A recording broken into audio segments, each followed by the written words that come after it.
ধর্মনগর বিদ্যালয় পরিদর্শকের কার্যালয়ের পাঠ্যপুস্তকের গোদামে চুরির চেষ্টা ভেস্তে দিল নৈশ প্রহরী। সোমবার গভীর রাতে সরকারি পাঠ্যপুস্তক চুরি করতে এসে হাতে নাতে ধরা পড়ে এক ব্যক্তি। ধৃতের নাম মিঠুন দাস, তার বাড়ি তেলিয়ামুড়ায়। পাঠ্যপুস্তক গোদামের নৈশ প্রহরী রাজু বাসপুর জানান, সোমবার রাত প্রায় 2টো নাগাদ তিনি সন্দেহজনক শব্দ শুনে গোদামের দিকে এগিয়ে যান। সেখানে গিয়ে দেখেন এক ব্যক্তি গোদাম থেকে পাঠ্যপুস্তক বের করে বাউন্ডারির পাশে জড়ো করছে। সঙ্গে সঙ্গে তিনি ওই ব্যক্তিকে হাতে নাতে আটক করেন এবং বিষয়টি বিদ্যালয় পরিদর্শক কার্যালয় কর্তৃপক্ষকে জানান। পরে মঙ্গলবার সকালে অভিযুক্তকে ধর্মনগর থানার পুলিশের হাতে তুলে দেওয়া হয়। আমরা শুনবো ঠিক কি জানা যাচ্ছে এ ব্যাপারে।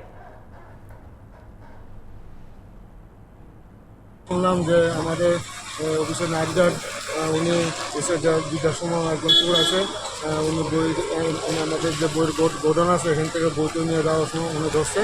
তারপরে ওনারা আটকে রাখছে।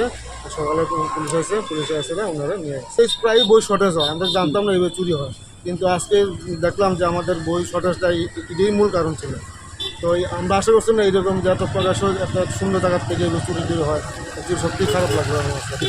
রাত্রে 2টা-2:30 বাজে আমার একটা সন্দেহ হয়েছে, অফিসে একটা কেউ ঢুকার পরে আমি ছাদের উপরে থেকে দেখি এই মানুষটা এই সব বই নিয়ে বাউন্ডারির ওই সাইডে নিয়ে স্টপ করে। তারপরে আমি ছাদের উপরে থেকে নামিয়া যেমনি আবার বই পান্ডির নেবা চাইছে, আমি জোর দিয়া তারে ধরিয়া আটকাইয়া রাখলাম রাত্রেবেলা। তারপরে রাত্রেবেলা আটকাইয়া রাখার পরে সকাল টাইম অফিস রাত্রেবেলা আমি সাঁতারে জানাইছি, সাঁতারা বলছেন যে তারে আটকাইয়া রাখার জন্য আমরা আইলে একটা ব্যবস্থা নেওয়া হইব। তারপরে সাঁতারা আইসন, আবার পরে ওই আনাজ খবর দেওয়া হয়েছে যে তারে করার জন্য এই সব বই বাউন্ডারির সাইডে নিয়ে আহে স্টক করিয়া জমা করিয়া রাখে, মানে হলের রুমের বাইরে ওই বাউন্ডারির সাইডে। হ্যাঁ,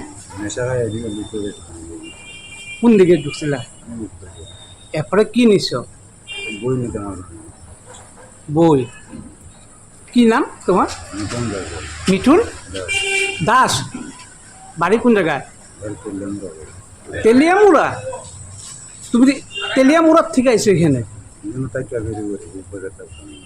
বাজার থেকে কি ফেরি করো? যে আটকাইছে সে কইল বই তুমি নিয়ে গেছিলা বাইরে, ঠিক নেই? মানে কেন নিছিল? বিক্রি করার লিগা? কোন বইটি নিছ? ওই যেখানে আইটা নিয়ে কই বিক্রি করবা?